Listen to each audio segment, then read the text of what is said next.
Você participaria de um culto que fosse dividido da seguinte maneira: 3 horas de pregação da palavra e 3 horas de oração? Se eu te faço um convite, quero convidar você a participar de um culto amanhã. E esse culto será dividido assim: 3 horas de pregação da palavra e 3 horas de oração. 6 horas de culto ininterruptos. 3 só pregando e 3 só orando. Tenho para mim que talvez esse seria o culto com menor adesão de pessoas. Talvez menos até que a vigília. Porque, de alguma forma, a gente olha e ouve um convite como esse e não é atrativo no primeiro olhar, né? Porque isso demanda entrega. Demanda abrir mão e renunciar tempo, renunciar momentos que talvez nós estaríamos fazendo outras coisas, e isso nos faria ficar de joelhos, nos faria ficar orando, falando, intercedendo a Deus, e ao mesmo tempo, em seguida, ouvindo a sua palavra de forma ininterrupta por 3 horas. Embora, se eu convidasse para assistir um filme de 3 horas no cinema, um bom filme, tenho certeza que você iria, facilmente. Como você foi assistir Titanic. Nossa, joguei lá atrás agora, hein? Rose! Oh, Rose! A grande questão é que, no capítulo 9, é exatamente isso que acontece. O que a gente encontra no capítulo 9 é um povo que deixa a festa dos tabernáculos, ok? Capítulo 8, semana passada. E eles trocam os banquetes pelo jejum, presta atenção. Eles trocam as vestes de festa pelas roupas de saco, e eles vêm ainda com terra sobre a cabeça. Então veja o que acontece do capítulo 8 para o capítulo 9. Eles trocam, eles deixam a festa, e não que ela não tenha sido importante, ela foi, e deveria ter acontecido, porque era parte da adoração do povo, tá? Não estou desmerecendo a festa dos tabernáculos, de maneira alguma, como eu não estou desmerecendo a parte do culto da adoração, do louvor, não é isso, de maneira alguma. Tem o seu lugar, e é preciso que ela aconteça. Mas eles deixam a festa dos tabernáculos, e agora eles trocam um banquete por jejum, roupas de festa por roupas de saco, e talvez, tirando aí as mulheres que estariam com as suas ornamentações, com seus adornos, vêm todos eles com terra na sua cabeça. É dessa maneira que se apresenta o capítulo 9. Essa prática de roupa de saco, jejum e terra na cabeça, era uma prática que demonstrava arrependimento, era uma prática que demonstrava degradação.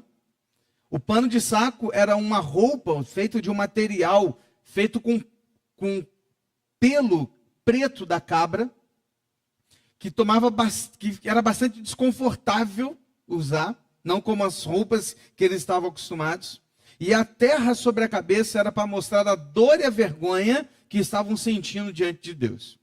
Ou seja, o povo estava arrependido e contrito diante do Senhor, buscando a sua face. A gente entra no capítulo 9 assim. Por isso você vai ler aí no capítulo 9, daqui a pouco, que eles separaram 1/4 do dia para a oração e 1/4 do dia para a pregação, para ouvir a palavra. 3 horas, porque 1/4 do dia, não consideramos 24 horas aqui, mas 12 horas, tá? Então, se dividirmos 12 por 4, nós temos 3 horas.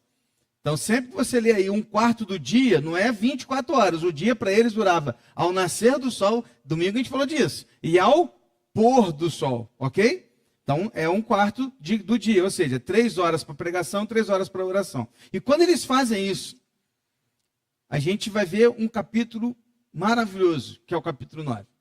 De uma oração que é feita na sua maioria por Neemias, e depois uma parte pelos levitas e pelos sacerdotes, mas que de uma forma geral mostra exatamente como estava o coração do povo naquele momento. E a gente vai olhar agora para o capítulo 9 e ver como que no capítulo 9, ao orar, ao estar arrependido e ao olharem para a sua vida, eles olham para trás e no meio da história de Israel, eles estão aplicando a aprendizagem de tudo que eles viveram até aqui. Ou seja, eles olham para a história que eles tinham, aprendendo com tudo que os pais deles viveram, e agora eles vão falar assim, opa, a gente quer fazer diferente a partir de agora. É exatamente isso.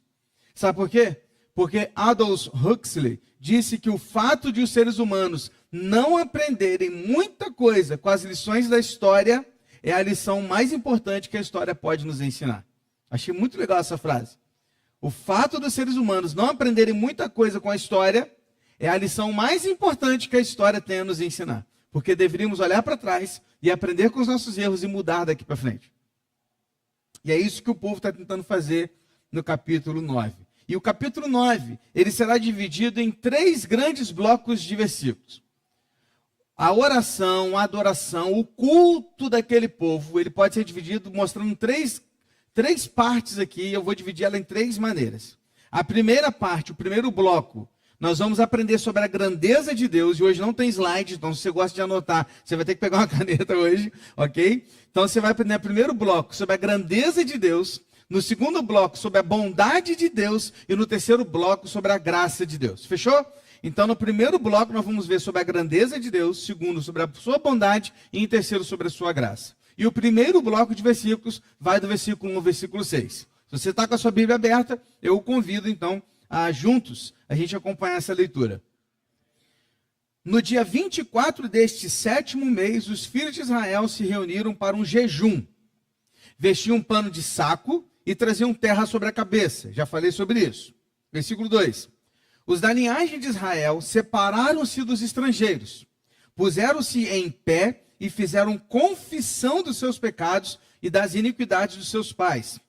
Levantando-se no seu lugar, leram o livro da lei do Senhor, pregação, seu Deus, durante 1/4 parte do dia, viu aí? E durante a outra 1/4 parte do dia, fizeram confissão e adoraram o Senhor, seu Deus, que é oração. Versículo 4. Jesuá, Bani, Cadmiel, Sebanias, Buni, Serebias, Bani e Kenani se puseram em pé no estrado dos levitas e clamaram em alta voz ao Senhor, seu Deus. Os levitas Jesuá, Cadmiel, Bani, Rezabneias, Serabias, Odias, Sebanias e Petaías disseram: levantem-se e bendigam o Senhor, seu Deus, de eternidade a eternidade. Então se disse: bendito seja o teu nome glorioso, que ultrapassa todo bendizer e louvor. Só tu és o Senhor. Fizeste o céu dos céus e todo o seu exército, a terra e tudo que nela há, os mares e tudo que há neles. Tu conservas a todos com vida e o exército dos céus te adora. Ponto. Primeira coisa, então, que a gente aprende aqui, primeira lição, primeira aplicação é a grandeza de Deus. Se nós pudéssemos, há muitas orações e muitos textos da Bíblia que nos ensinam a orar. Um deles é capítulo 9 de Neemias. Uma das lições que a gente aprende aqui, como orar ao Senhor? Como é que eu oro ao Senhor? Primeira coisa, você destaca a grandeza de Deus. Você o adora. Então, a primeira parte do texto aqui, do versículo de 1 a 6, é quando o povo se junta para adorar a Deus, em oração. O povo se une com um propósito bem definido: reconhecer que são pecadores, que estão arrependidos, e reconhecer o quão grande é o nosso Deus. Por isso estavam com roupa de saco e terra na cabeça e de jejum. Porque eles estavam se colocando no seu lugar, dizendo: nós não somos nada. Nós somos o pior. Nós não valemos nada, mas o Senhor é grande. É isso que eles estão dizendo com a sua prática. E perceba, querido, que a adoração e a oração começa na palavra. Porque na primeira 1/4 parte do dia, eles leram o livro da lei. O que é o livro da lei? É a Bíblia. É o que eles tinham de Bíblia naquele tempo, que era a Torá, que era a lei escrita por Moisés. Ou seja, eles estavam lendo a Bíblia. Meu irmão, a adoração envolve a palavra de Deus, porque a palavra de Deus revela o Deus da palavra. E quando nós colocamos qualquer coisa na adoração que não o Senhor no centro, nós estamos cometendo idolatria. Quando nós estamos colocando na adoração o eu, o homem acima de Deus, isso é idolatria. Por isso, A. W. Tozer, um grande teólogo, disse que a essência da idolatria é alimentar pensamentos sobre Deus que não são dignos dele. Deus, ele é muito, muito, muito maior. Ele é muito grande, ele é imensurável. E quando nós pensamos e adoramos a Deus, nós precisamos pensar na sua adoração. E aonde a gente começa? Na sua palavra. Até a adoração que a gente dedica a ele começa nele. Começa na palavra. Porque ele é grande, ele é imensurável. Ele é o nosso Deus. Amém, queridos? Ele é grande. Olha o versículo 6, a primeira parte vai dizer assim: só tu és o Senhor.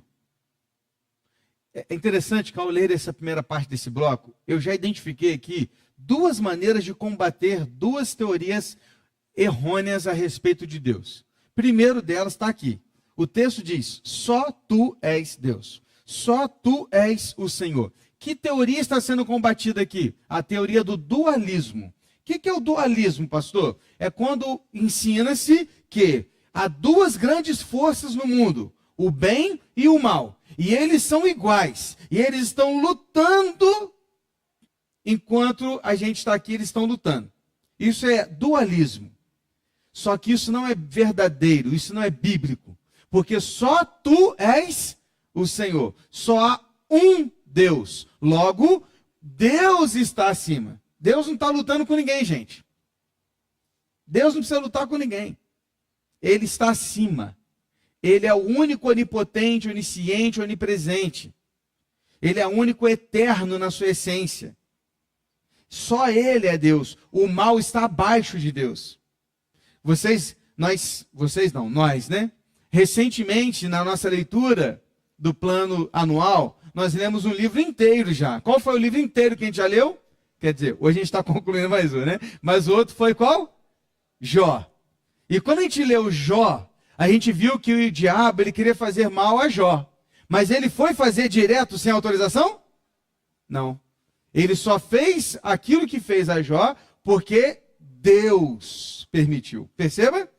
Não há uma luta aqui. Não há um dualismo aqui.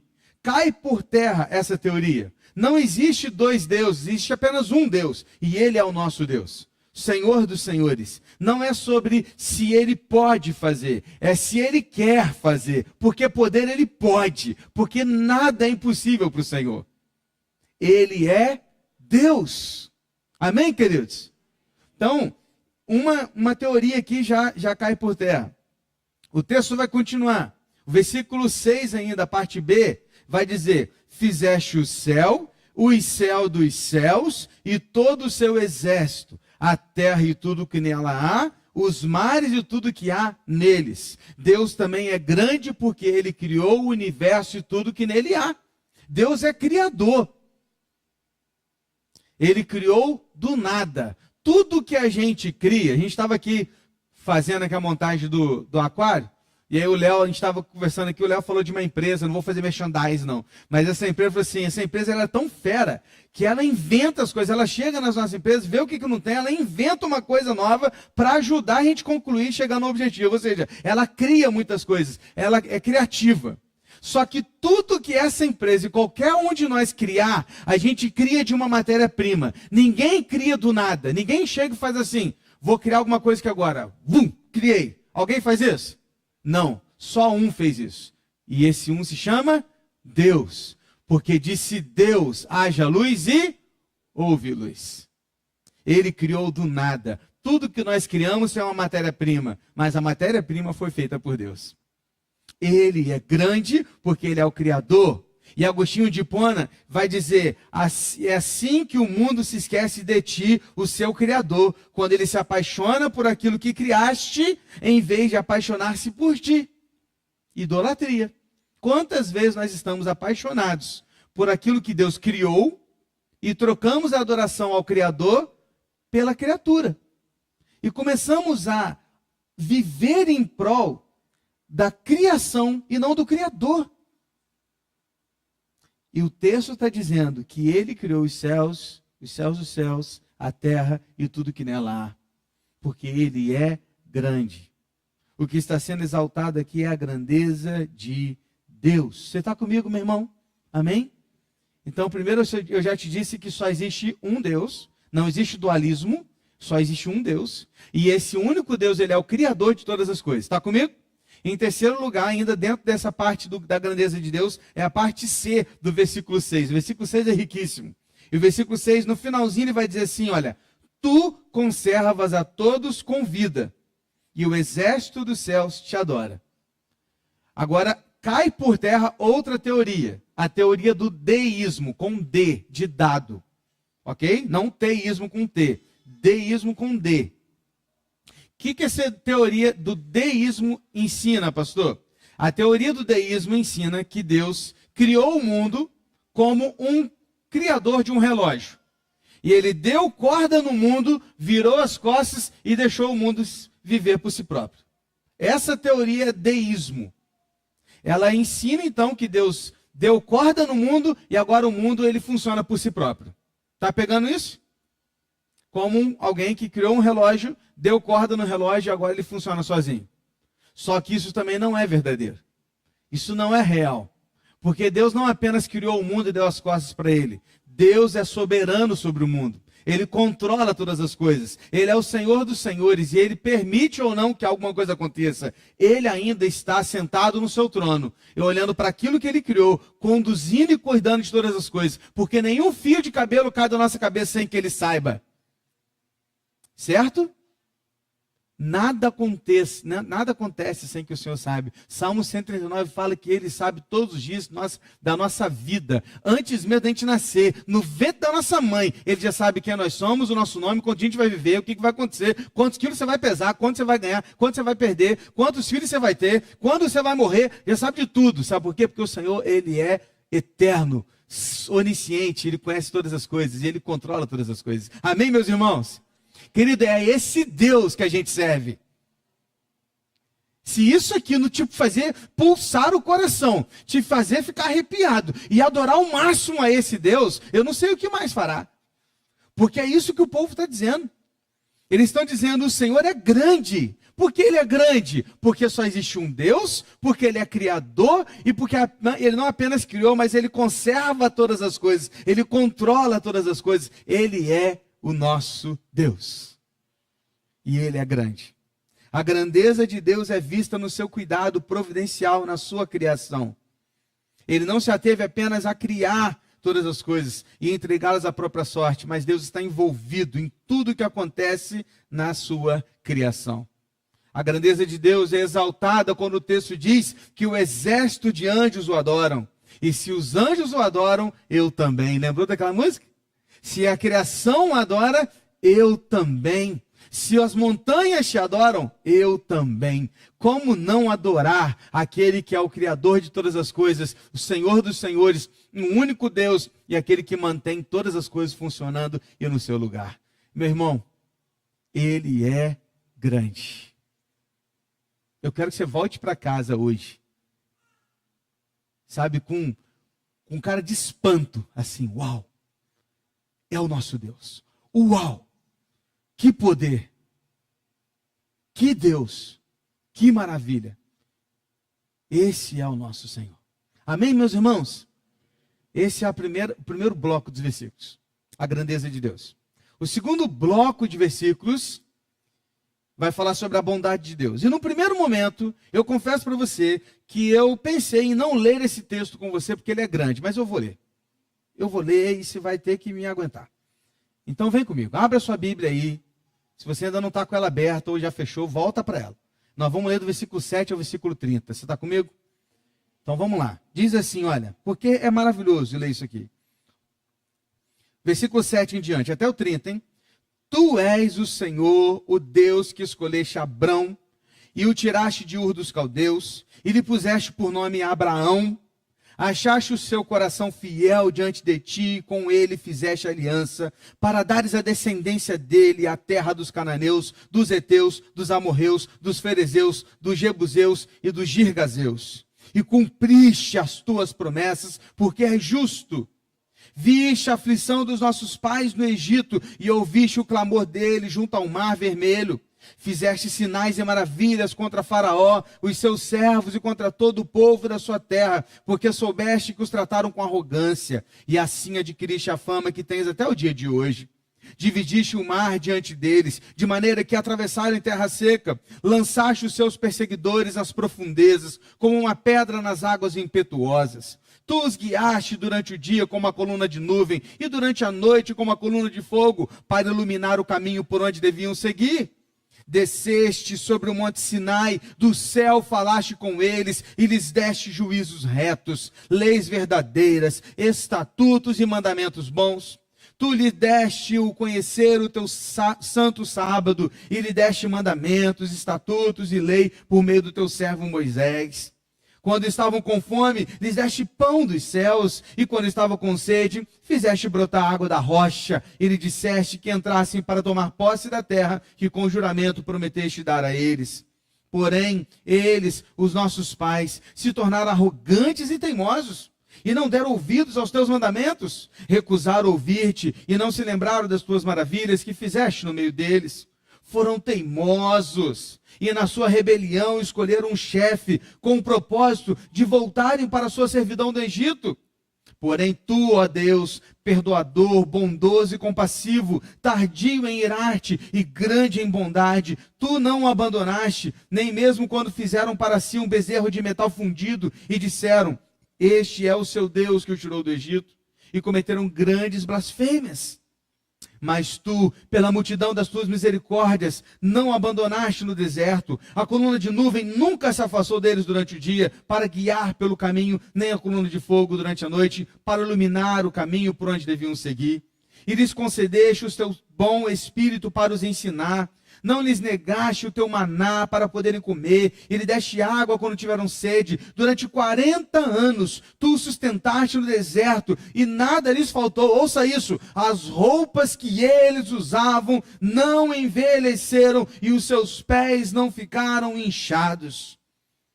Também lhes deste reinos e povos, cuja terras repartiste entre eles. Assim conquistaram a terra de Seom, rei de Esbom, e a terra de Og, rei de Bazã.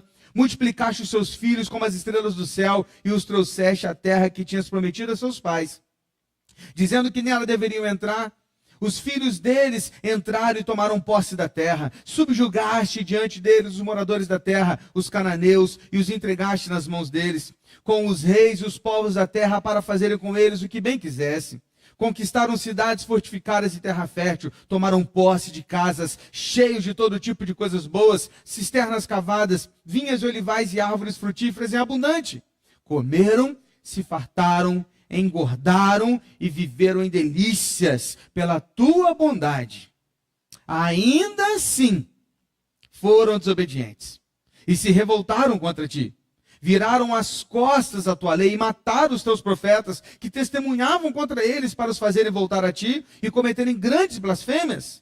Por isso tu entregaste nas mãos dos seus inimigos, que os oprimiram. Mas no tempo da sua angústia clamaram a ti, e dos céus tu ouvistes, e segundo a tua grande misericórdia, lhes deste libertadores, que são os juízes, que os salvaram das mãos dos que o oprimiam. Porém, quando se vinham em descanso, tornavam a fazer o mal diante de ti, e tu os abandonavas nas mãos dos seus inimigos, para que dominassem sobre eles. Mas, quando se converteram e clamaram a ti, tu os ouviste dos céus, e segundo a tua misericórdia os livraste muitas vezes, testemunhastes contra eles para que voltasse a tua lei. Porém, eles se mostraram arrogantes, e não deram ouvidos aos teus mandamentos. Pecaram contra os teus juízos, pelos quais aquele que os cumprir viverá. Em sua rebeldia voltaram as costas, foram teimosos, e não quiseram ouvir. No entanto, tu os aturaste durante muitos anos, e testemunhaste contra eles pelo teu Espírito, por meio dos teus profetas. Porém, eles não quiseram ouvir, e por isso os entregaste nas mãos dos povos de outras terras. Que maravilha! É por isso que demorou 3 horas de pregação. Eles contaram a história inteira de Israel. Eu gostaria de ficar aqui agora contando ela inteira, até meia-noite para vocês. Mas não serei tão ruim assim com vocês. Porque a história foi contada. E esta oração, ela recita a história de Israel, mostrando a bondade de Deus. Presta atenção, nesse capítulo, 16 vezes, pelo menos, apareceu o verbo ou uma referência ao verbo dar. Deus dando ao povo. Primeiro ele cita Abraão. Ele fala de onde ele tirou Abraão, Abrão da terra, mudou o seu nome para Abraão, pai de uma multidão, e o colocou numa terra prometida, a aliança que ele fez com ele, e cumpriu com Abraão e com toda a sua descendência. Depois ele entra em Moisés, que é o grande trecho, né? Que é o trecho maior que é citado e relatado aqui por esta oração. E ele, né, vai mostrar que Deus viu o seu povo sofrendo no Egito, levantou Moisés, seu servo, e ele fez então com que Moisés jogasse as pragas no Egito, e depois disso eles fugissem, fossem libertos. Estivessem diante do Mar Vermelho, e o Mar Vermelho foi aberto. Eles passaram em terra seca, e depois, quando o Egito veio atrás, a água os engoliu. E ele continua dizendo que por 40 anos eles passavam pelo deserto. E eu te pergunto, quanto tempo dura uma roupa sua? Uma camisa daquelas boas, não vou perguntar para os homens não, porque o homem usa camisa 10 anos, a mesma. Ela está toda a gola arrebentada e fala, nossa, que camisa gostosa, boa, né? Homem é assim mesmo. Você pode ver no bazar. Geralmente não tem roupa de homem no bazar, só de mulher. Né? Homem não joga roupa fora. Quando joga é porque já não dá mais mesmo. Né? Mas as nossas roupas não duram tanto, certo? O texto diz que por 40 anos, sob um sol escaldante e o frio, as suas roupas não estragaram. Seus pés não incharam. Ei, coisa boa. E olha você que vive com o pé inchado. Caminha muito aí no sol, já fica com o pé, chega em casa, tem que colocar o pé para o alto. 40 anos andando no deserto, de sandália que não estragou também, e os pés não inchavam. Isso era o quê? É a bondade de Deus. A bondade de Deus que foi revelada nesse texto aqui, por aquilo que eles viveram. E o texto diz que a bondade de Deus fez com que havia uma coluna de fogo à noite, porque no deserto, à noite, fazia menos 50 graus. Então a coluna de fogo à noite fazia com que eles continuassem quentinhos. E de manhã, que fazia 50 graus positivo, eles tinham uma nuvem que os protegia. Estou vendo aí o pessoal nesse calor aí escaldante que está fazendo no Brasil, né? Essa semana passada, agora está chovendo, mas semana passada estava um calor, um sol, todo mundo reclamando de sol. Eles não precisavam reclamar, porque a coluna de nuvem ficava sobre eles, protegendo do sol. E guiando o seu povo. E Deus é bom porque ele deu uma coluna de fogo e deu uma coluna de nuvem. Deus é bom porque caía comida do céu. Deus é bom porque não tinha água no deserto. E aonde eles tiravam água? Das rochas. Quando ali o Senhor mandava, dali jorrava água. Deus era bom. Mesmo assim, o povo fez um bezerro de metal. Adorou o bezerro, em vez de adorar o Senhor. Mesmo assim o Senhor os perdoou. Mesmo assim o Senhor desceu ao Monte Sinai. E Moisés subiu ao Monte Sinai. E ali eles juntos, né, o Moisés recebendo do Senhor as leis. E o Senhor foi bom porque o Senhor deu leis ao seu povo para que eles pudessem viver bem. Deus foi bom porque derramou o teu espírito sobre o seu povo para que aprendessem da lei. Diz o texto isso, queridos. A bondade de Deus. Deus foi bom porque colocou o povo na sua terra. E mesmo depois de ter colocado na sua terra, diz o texto que eles se rebelaram contra Deus, se revoltaram contra Deus, e Deus levantou ainda libertadores. Deus deu libertadores para eles. Quem são os libertadores? Lê o livro de Juízes. Juízes significa no hebraico libertadores. Deus deu libertadores para o povo, para os libertar. Deus era tão bom, e foi tão bom, e é tão bom, porque os abençoou, mesmo quando eles não mereciam. Presta atenção. Quando Israel obedecia a Deus, o Senhor era fiel para abençoá-los. Quando o seu povo desobedecia, Deus era fiel para discipliná-los. E quando o seu povo clamava por misericórdia, Deus era fiel para perdoá-los. Amém? Deus continua sendo fiel e bom, sendo o seu povo obediente, desobediente ou clamando por misericórdia. Presta atenção. Deus está disposto a oferecer inúmeros privilégios ao seu povo, mas não lhe dará o privilégio de pecar, nem de fazer as coisas do seu modo. Não, o Senhor não vai permitir isso. Por isso ele irá disciplinar o seu povo, porque os propósitos de Deus são maiores e mais importantes que os nossos prazeres. E ele vai cumprir o seu propósito nas nossas vidas. Os pecados de Israel fizeram com que eles se tornassem abomináveis diante de Deus. Por isso Deus os disciplinava. E aí o texto diz, né, que vez ou outra eles estavam sendo levados cativos. É mais ou menos o seguinte, queridos, Deus, ele é justo, verdadeiro. E enquanto ele disciplinava o seu povo, ele fazia o seguinte, olha, eu escolhi um povo para mim, Israel. Ó, pensa nisso. Deus separou um povo para ele.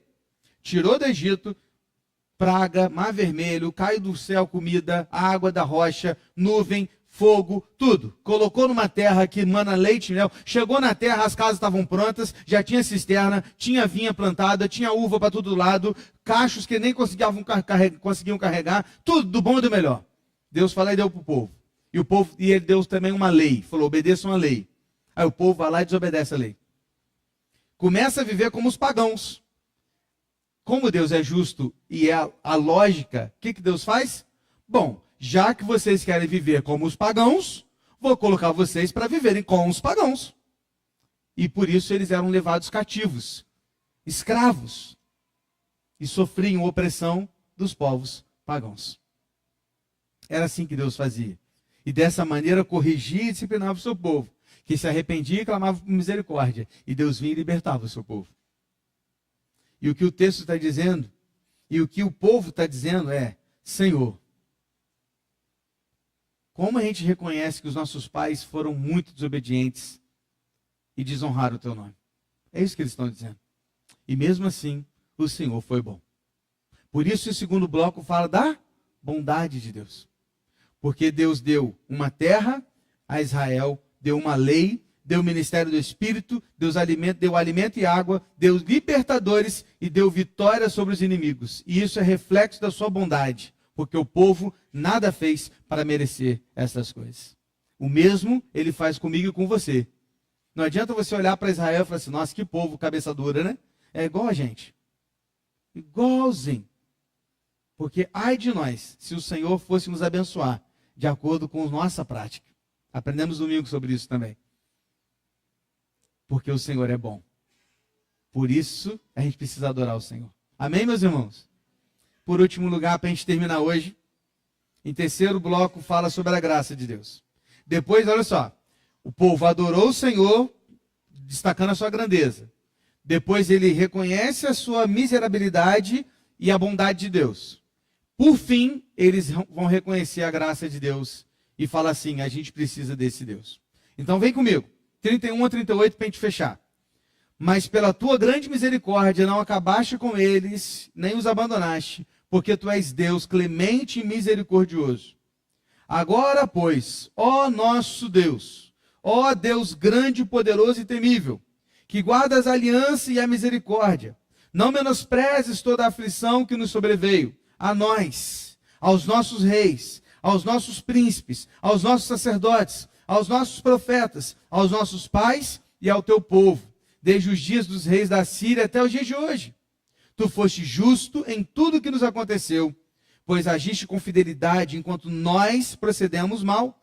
Os nossos reis, os nossos príncipes, os nossos sacerdotes, os nossos pais não guardaram a tua lei, nem deram ouvidos aos mandamentos, aos testemunhos que lhes deste. Pois eles, o seu reino, na abundância de bens que lhes deste na terra espaçosa e fértil que puseste, diante deles não te serviram, nem se converteram de suas obras más. Eis que hoje somos escravos. Eles reconhecem, ó, nós somos escravos hoje por tudo que eles fizeram antes. E eles eram escravos.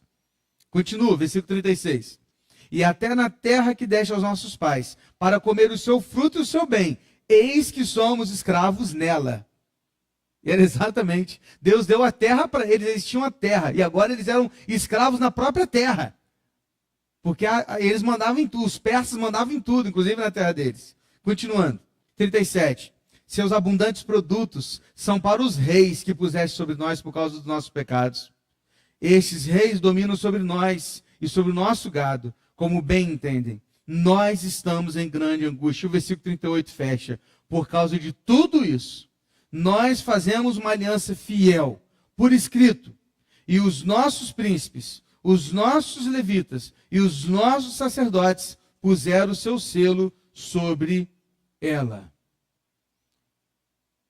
Fecha aqui o capítulo 9, porque ele vai continuar semana que vem, porque no capítulo 10 a gente vai ver essa aliança que eles vão fazer com Deus. Mas vamos fechar aqui na graça de Deus. O que eles estão dizendo? Eles estão dizendo o seguinte. Primeiro, o pronome que eles usaram, você percebeu?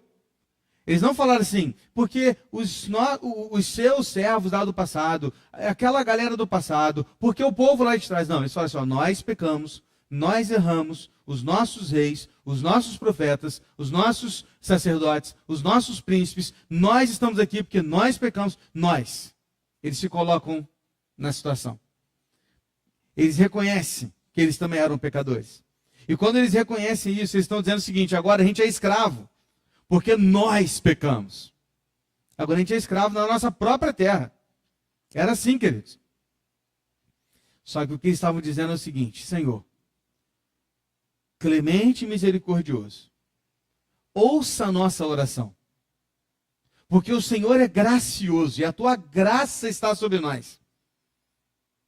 Por isso nós estamos fazendo uma nova aliança com o Senhor, nós estamos reafirmando a nossa aliança. O versículo 38 foi isso, nós estamos reafirmando a nossa aliança com o Senhor. A gente está aqui dizendo, a gente não está querendo reconhecer apenas toda a bondade, graciosidade e a sua grandeza. A gente está querendo dizer que a gente quer reafirmar a nossa aliança com o Senhor. A gente quer fazer de novo, a gente quer começar de novo. Porque nós sabemos que o nosso Deus é glorioso e é poderoso, fiel e se preocupa conosco. Porque o Senhor é clemente e longânimo quando pecamos, mas nos disciplina quando nós nos rebelamos. É um Deus generoso que nos dá muito mais do que merecemos. E é um Deus que cumpre as suas promessas. Por isso, a gente se volta ao Senhor, porque a gente sabe que o Senhor derrama graça sobre nós. O que eles estão dizendo em outras palavras é, Senhor, seja o nosso Deus de novo. Porque sendo o Senhor o nosso Deus, mesmo sendo escravos, nós seremos livres. Era exatamente isso.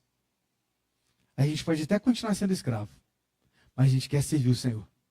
Porque se a gente for escravo, servindo o Senhor, a gente é livre. Porque a liberdade nossa vem do Senhor. Como eles reconhecem isso? Pela graça de Deus. Está comigo, irmãos? Amém? Para a gente fechar e concluir então. Como é que deve ser a nossa oração? Primeiro, a gente reconhece a grandeza de Deus. Depois a gente reconhece a sua bondade. A gente vai reconhecer tudo que Ele fez. Isso é gratidão. Quando a gente reconhece a sua bondade. Senhor, obrigado por isso, porque o Senhor é bom, o Senhor me deu isso, me deu isso, me deu isso. O Senhor é maravilhoso, porque eu tenho isso, tenho isso, tenho isso, tenho isso. Quantas coisas você pode agradecer a Deus? Bondade de Deus.